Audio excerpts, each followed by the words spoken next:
এবারের নির্বাচন শুধু আরেকটি নিয়মিত নির্বাচন নয়, এটি একটি গণ অভ্যুত্থানের পর দেশের প্রথম জাতীয় নির্বাচন। দীর্ঘ সময় ধরে জমে থাকা ক্ষোভ, বৈষম্য, বঞ্চনা ও অবিচারের বিরুদ্ধে জনগণের যে জাগরণ আমরা দেখেছি, এই নির্বাচন তার সাংবিধানিক প্রকাশ। রাজপথের সেই দাবি আজ আপনাদের ব্যালটের মাধ্যমে উচ্চারিত হতে যাচ্ছে। তাই এই নির্বাচন বাংলাদেশের গণতান্ত্রিক যাত্রায় একটি ঐতিহাসিক মাইলফলক। এই নির্বাচনের মাধ্যমে আমরা শুধু জনপ্রতিনিধি নির্বাচন করছি না, একই সাথে আমরা সিদ্ধান্ত নিচ্ছি বাংলাদেশ কোন পথে এগোবে। আমরা কি একটা বৈষম্যহীন, ন্যায়ভিত্তিক ও জবাবদিহিমূলক রাষ্ট্র গড়তে পারবো, নাকি আবারও পুরনো ক্ষমতা কেন্দ্রিক ও অনিয়ন্ত্রিত বৃত্তে ফিরে যাব? এই প্রশ্নের উত্তর দেবে গণভোট। আমি সকল প্রতিদ্বন্দ্বী প্রার্থীর প্রতি আন্তরিক আহ্বান জানাই, নির্বাচনের ফলাফল যাই হোক না কেন, ব্যক্তিগত বা দলীয় স্বার্থের ঊর্ধ্বে উঠে জাতির বৃহত্তর স্বার্থকে প্রাধান্য দিন। বিজয় যেমন গণতন্ত্রের অংশ, তেমনি পরাজয়ও গণতন্ত্রের অবিচ্ছেদ্য সত্য। নির্বাচনের পর সবাই মিলে একটি নতুন, ন্যায়ভিত্তিক, গণতান্ত্রিক ও অন্তর্ভুক্তিমূলক বাংলাদেশ গড়ার কাজে আত্মনিয়োগ করুন।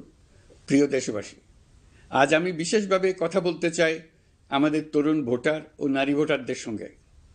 আপনারাই সেই প্রজন্ম যারা গত 17 বছর ধরে ভোটাধিকার থাকা সত্ত্বেও ভোট দিতে পারেননি। আপনারা বড় হয়েছেন এমন এক বাস্তবতায় যেখানে ভোটের মুখোশ ছিল কিন্তু ভোট ছিল না, ব্যালট ছিল কিন্তু ভোটার ছিল না। এই দীর্ঘ সময়ের বঞ্চনা ও অবদমনের সবচেয়ে বড় মূল্য জাতিকে প্রতিদিন দিতে হয়েছে। তবু আপনারা আশা ছাড়েননি, অন্যায়ের সামনে মাথা নত করেননি। আন্দোলনে, প্রতিবাদে, চিন্তায় ও স্বপ্নে আপনারা একটি নতুন বাংলাদেশের আকাঙ্ক্ষা লালন করেছেন। আজ জুলাই গণ অভ্যুত্থানের মাধ্যমে ইতিহাসের গতিপথ বদলানোর সেই দিনটি এসেছে। আপনারা ঘরে, রাজপথে সমানভাবে সংগ্রাম করেছেন, সন্তানদের ভবিষ্যৎ আগলে রেখেছেন, সমাজকে টিকিয়ে রেখেছেন, অথচ রাষ্ট্রীয় সিদ্ধান্তে নিজেদের মত প্রকাশের সুযোগ থেকে দীর্ঘদিন বঞ্চিত হয়েছেন। এই নির্বাচন আপনাদের জন্য এক নতুন সূচনা।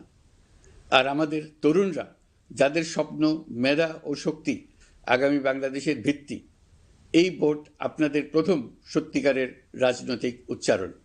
তাই আমি আপনাদের কাছে অনুরোধ নয়, দাবি জানাচ্ছি, ভয়কে পেছনে রেখে সাহসকে সামনে এনে ভোট কেন্দ্রে যান। আপনার একটি ভোট শুধু একটি সরকার নির্বাচন করবে না, এটি 17 বছরের নীরবতার জবাব দেবে, বাধাহীন ফেসিবাদের জবাব দেবে, জাতিকে নতুনভাবে গঠিত করবে এবং প্রমাণ করবে এই দেশ তার তরুণ ও নারী এবং সংগ্রামী জনতার কণ্ঠ আর কোনো দিন হারাতে দেবে না।